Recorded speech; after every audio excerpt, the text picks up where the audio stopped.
بعد فأعوذ بالله من الشيطان الرجيم. بسم الله الرحمن الرحيم. منها خلقناكم وفيها نعيدكم ومنها نخرجكم تارة أخرى. صدق الله العظيم. يودل بطول پجمع درود شریف ہوا سيدنا مولانا محمد وآله وصحبه أجمعين. زمارو رب العالمین قرآن شریف کی فرمائی کہ ما تاسو ټول د دې خاورې نه پیدا کړی یو ورځ به راځي او بیا به هم دې خاورې ته واپس کوم او بیا به یو ورځ راځي د دې خاورې نه به هم بار راوباسم. انسان لا پیدا هم نو بلکې دا ځمکه اسمانونه او کائنات هم نو پیدا او الله دا ټول نظام ځان سره لوح محفوظ کې لیکلی دی چې پلان کې به کله پیدا کوم او کله به وجنم او په کوم سبب به وجنم. دا د الله خوښه ده او د الله اختیار دی. په دې کې الله پاک نه چا سره مشوره کړې ده، نه مشوره کوي او نه د چا مشورې ته محتاج دی. کوم انسان چې کله پیدا کی د مور په ګېډه کې دی لا موجود وي، حدیث پاک کې راځي او فرشته الله مقرره کی او هغه فرشته د الله نه یو څو تپوسونه کوي. یو تپوس پکې دا دی چې الله مل اجل، د ده نیټه به څه وي، دی به کله مري، دی به په څه وجه مري. نو رسول الله صلی الله علیه وسلم فرمایي چې دا انسان لا د مور په ګېډه کې وي او د ده نیټه ولیکلی شي چې په پلان کې ټیم به مري. نه موږ په خپله خوښه دنیا ته راغلي یو، نه به په خپله خوښه ځو. چې راغلي یو د الله په خوښه او چې ځو د خدای په خوښه. بخاري شریف، مسلم شریف، ترمذي ټولو کتابونو کې یو حدیث دی چې کله حضرت آدم علیه السلام الله پیدا کړ، د هغه د شانې د هغه د بچي بار راوویستل، داسې واړه واړه لکه د سرو میږو عمره. شکل یې د انسان و خو په مقدار د سرو میږو واړو. الله ته داسې مخامخ ودروله. نو رب العالمین تپوس وکړه، آدم علیه السلام تپوس وکړه د الله پاک نه. مختصر بکم چې الله دا څوک دی؟ الله وفرمایل دا ستا بچي دي چې تر قیامته پورې به پیدا کېږي. نو الله پاک د بعضې بچو په دې تندو نه رڼاګانې ایستې، وی دا پکې څوک دي؟ وی دا ستا په بچو کې پیغمبران دي. د یو کس د تندي نه ډېره تیزه رڼا تله، وی الله دا څوک دی؟ وی دا ستا یو نوسی دی، داود بې نومې، داود علیه السلام. آدم علیه السلام تپوس وکړه، دا نور حدیث ترمذي شریف کې ده. وی الله څومره عمر دی ولا مقرر کړی دی؟ وی 80 کاله. نو آدم علیه السلام ته الله خپل عمر ښولو چې ستا به 1000 کاله وي. چې د هغه خپل عمر ته وکتل او 80 ته نو لږ ورته ښکاره شو. وی الله دا عمر ولا زیات کا. وی نه ما چې چا له کوم عمر لیکلی دی ابی.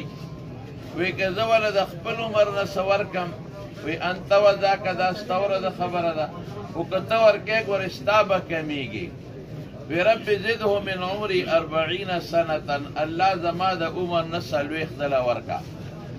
رسول الله مبارک فرمایي چې کله آدم علیه السلام ځمکې ته راغی، د عمر هغه کړی شروع شو او 40 کم زر پوره شو، نو ملک الموت وله راغی. نو بخاري شریف کې راځي چې ملک الموت د پیغمبر سره لږه غوندې مشوره کوي. ټیم نه بدلیږي، خدا د هغه عزت وي. نو ورته وی ستا ټیم پوره دی. هغه ورته وی زما 40 پاتې دي، ما ته الله 1000 کاله ویلي دي. اعده عدا، د خپل عمر شمیرم یو یو ورځ. 40 پاتې دي. وی الم تعطها ابنک داود، وی تا خپل نوسی داود علیه السلام نه نه دي ورکړی؟ وی نه. نو رسول الله مبارک فرمایي وی نسیه آدم وجحد، یېرې و انکار یې وکړه، د خوب لیدلی دغه عالم. نو وی اولاد باندې یېرم راځي انکار کوي. نو یو سکنډ ګزاره ورسره ونه شو، هماغه 40 کم کې ته سا لاړه. رونو چې کوم ټیم مقرر دی که پیغمبر دی که امتی دی که مالدار دی که غریب دی که روغ دی که رنځور دی که ښکلی دی که بدرنګه دی دې کې نه د پلار نیکه رعایت شته چې د پلانکي بچی دی ګزاره به ورسره وکړم نه دا شته چې یاره دی ډېر فقیر غریب دی او که مړی کوم بچي یتیمانان ښځه کونډه د څه به کوي دا هم نشته هېڅ قسمه رعایت نشته خو بنیادي څه درونو دا دی چې دا برخوردار نعمان الله دې مغفرت نصیب کړي دله چې خدای کوم مرګ ورکړه دې ته د شهادت مرګ وایي رسول الله صلی الله علیه وسلم فرمایي صاحب الحزب شهیدون اکسیډنټ کې چې مړ شي شهید دی او بیا د هغه اکسیډنټ نه پس به غریب مرګ یې همغه شو خو د هغې نه پس به تکلیف هم ډېر تېر شو نو دا ډېر تکلیف د آخرت د ګټو ذریعه په دې خدای پاک ګناه راجي مرتبه بلندی او د شهید متعلق رسول الله صلی الله علیه وسلم فرمایي چې ارواحهم فی جوف طیر خضر لها قنادیل معلقة تحت العرش تسرح من الجنة حيث شاءت چې د دوی بلډنګان او د دوی محلات د الله د عرش لاندې وي او چې کوم ځای په جنت کې ګرځي نو دی به ګرځي او چې څه خوراک کوي نو دی به کوي نو د مارونو موږ نه خو چې سړی جدا شي نو موږ ورپسې خفه یو واقعي رشته داران به خفه یي موږ هم خفه یو نوجوانه لږ دی لیکن دې ته به وګوري چې د هغه اخر ښه شو الله دنیا ته نه ګوري د انسان اخر ته ګوري اخر د شهادت شو ډېر لوی اجر دی او بیا داسې شهید د مور و پلار او د خاندان دپاره سفارش هم کوي دعا ورته د جمع کوي چې الله مغفرت نصیب کړي الله تعالی د آخرت خوشحالۍ نصیب کړي او دا د شهادت مرګ د دعا کوي چې دا ولا خدای په شهادت کې قبول کړي او نوجوان دی د ځوانۍ مرګ هم ګوري او روایت کې د شهادت مرګ لیکلی شوی دی نو الله د ځوانۍ مرګ د شهادت مرګ د تکلیف مرګ دا ولا خدای قبول کې د شهداو سره روح مرګره کې او په دې بچی چې څومره تکلیف تیر شو واقعي سخت تکلیف سخت بیماری نو دعا ورته وکړه چې الله ولا هغه د ګناه د رجېدو د درجې د بلندېدو ذریعه جوړوي او چې څومره وارثانو خدمت وکړه واقعي غټ خدمت وکړه هسپتال کې ماشوم پروت و نو دعا وکړه چې خدای پاک وارثانو له صبر ورکړي دا تاسو جنازې له راغلی او جنازه عبادت ته دې وخت کې الله دعا قبلوي نو دله د اخلاص نه دعا وکړئ چې خدای پاک ټولو وارثانو له صبر ورکړي الله یې په زړه د صبر پټۍ کښېږدي الله یې د نورو غمونو نه وساتي د چا چې څومره مردګان مړه دي د مقبره کې څومره دفن دي الله یې ټولو بخي او چې څومره بیماران دي الله روغ صحتونه ورکړي وصلی الله تعالی علی خیر خلقه محمد وآله وصحبه اجمعین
السلام عليكم ورحمة الله.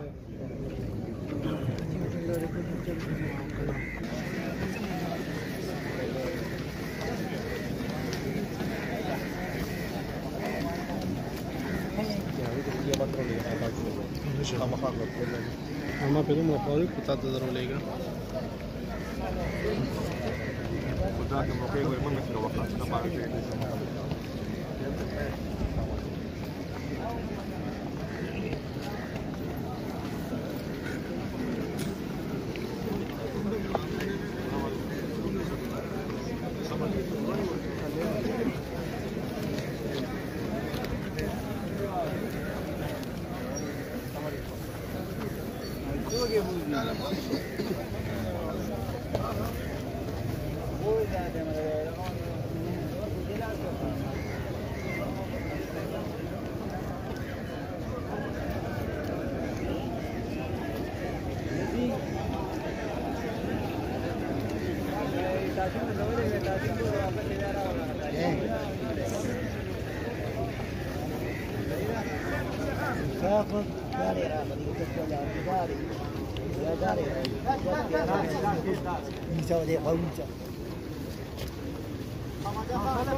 سے بولے کہ حضرت یہ سوچ دے فکر دے دائے و تدیر تے اختیارات حوالے لیکن تے چاہ رب عزیز جبیالا مثلا عالم مقرر جسم اللہ کرے تے وجنا لن يصيبنا الا ما كتب الله لنا قرآن کے عزیز صحابوں کا جنوہ عقیدہ دعویٰ لن يصيبنا الا ما كتب الله لنا مكتب عدس نسيك تفرجع هذا نشي بردے دبا بوی انسان کو دیر کوشش کی او منڈی ہوئے لیکن کی بھاگا سے چل رہا پڑتا بدے وجنا انسان کے احتیاط شترے سوچ شتر فکر شتر کل وجنا وقال اللہ پر سلالة للوجه انسان مسوچ السلام وسلام احتیاط وقتی هذا ده انسان